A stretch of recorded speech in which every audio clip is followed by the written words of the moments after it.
Howdy, folks. Welcome back to Terry Family Adventures.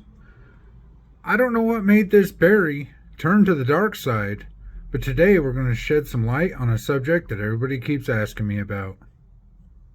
Terry Family Adventures.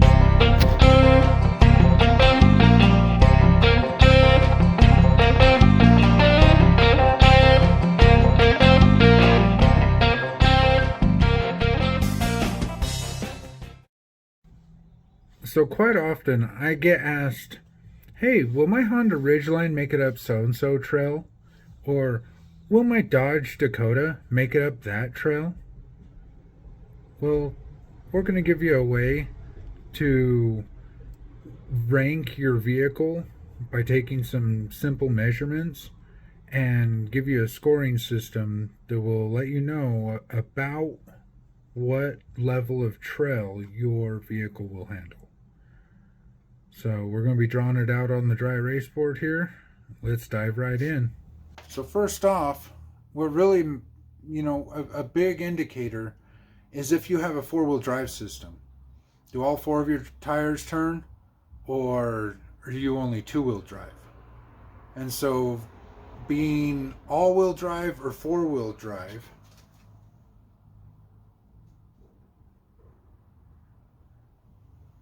will automatically get you 10 points.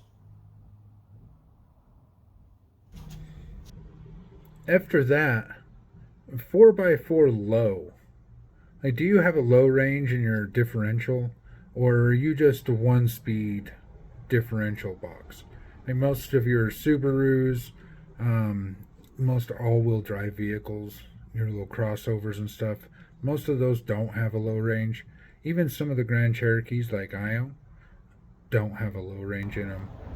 So we're going to put 4x4 low on the list, and you get 20 points for it, because that's a big deal. The next thing on the list that we're going to score is your amount of ground clearance. Now that's easily figured out with the tape measure, and you just find the lowest point on the vehicle, whether it be the pumpkin or even some of those solid mud flaps that lots of crossovers put behind the front tires.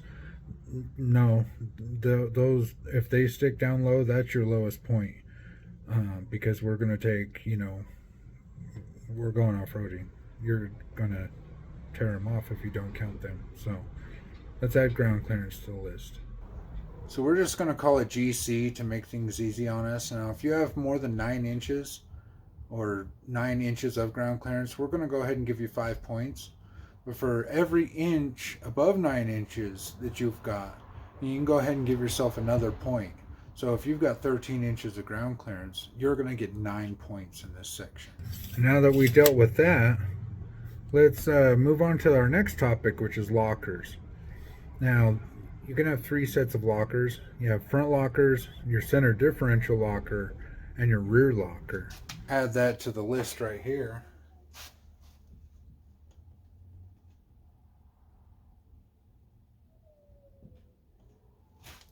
And we're going to give you 5 points for each locker. So 5, 5, 5.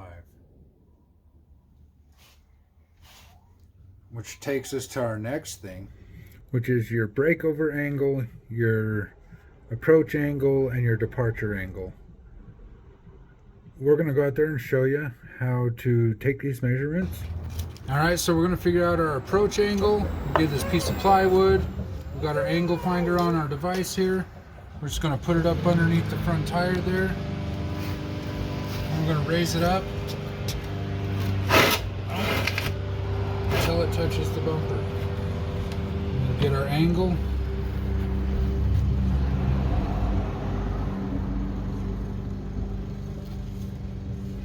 Looks like we got about 40 degrees, 41 degrees, which is really good. And you just do that on the back of the vehicle to figure out the departure angle. And then the breakover angle, you have to measure the wheelbase, so from center of the hub to the center of the hub. And then you just go online, they have a breakover angle calculator, and you put in the, maximum ground clearance and, well, your minimum in the center of the vehicle and put in your wheelbase, and it will calculate your breakover angle for you. So we're going to be anything over 25 degrees, you're going to get 5 more points for. So with the possible 15 here. And then let's check out the next thing. So the next thing on the list is tires. Whether or not you have some AT2s, like wannabe off-roading tires, or whether or not you have some nice KO2s, or whether or not you have some mud terrain tires. It makes a difference, a huge difference when you're off-roading. And so we're going to give you 3 points for having regular all-terrains, 5 points for having real all-terrains. We're going to give you 7 points if you have a hybrid terrain where it's like they're kind of cool. They're half of a mud terrain tire and half of an all-terrain tire, so they're a good mix of both. Or whether or not you have some mud terrain tires, or whether or not you have some super stickies. We're going to give you a scoring on that. Alright, next we're going to give you some points for having skid plates. If you got one under your oil pan, give yourself 3 points. You got one under your transfer case, 3 points. You got some rock rails, 3 points. And the last thing on our list is tire size. If you got 32-inch tires, give yourself 3 points. For every inch bigger than that you've got, give yourself another point. So let's go ahead and fill these out for our vehicles, why don't we, huh?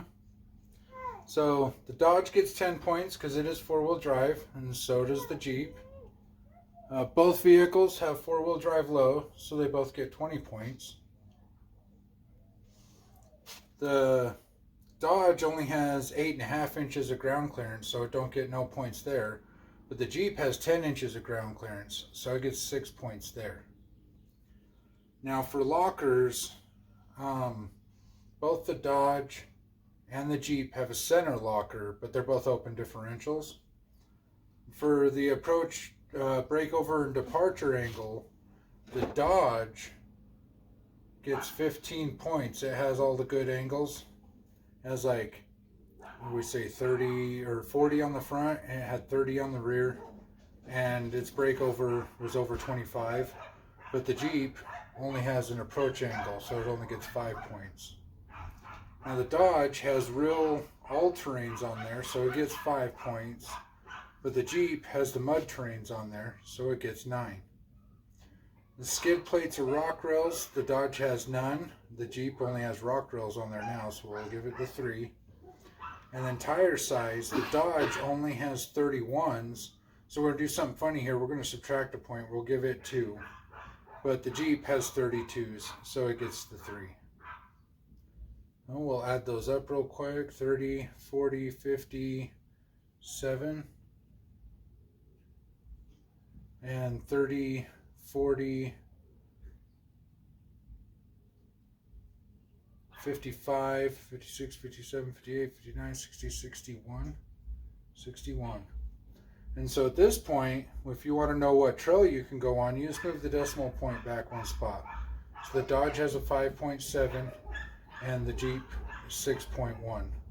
And all of the off-road apps, OnX Off-Road, when you get to Moab, they all have ratings and stuff like that. This is a good basic to know that you shouldn't take the Dodge on like a 6.5 trail. Like you shouldn't. You can throw in some modifiers, you know, how good of an off-road driver are you? You're going to maybe exceed these numbers. How good's your spotter? You're going to do better. And whether or not you actually care if you damage your vehicle or not can be a big factor that makes this number go up or down. So there you go. Now you know, should you hit that trail? Should you not hit that trail? What you should do is you should go down there and like the video, subscribe to the channel, check us out on Facebook, and thank you for watching.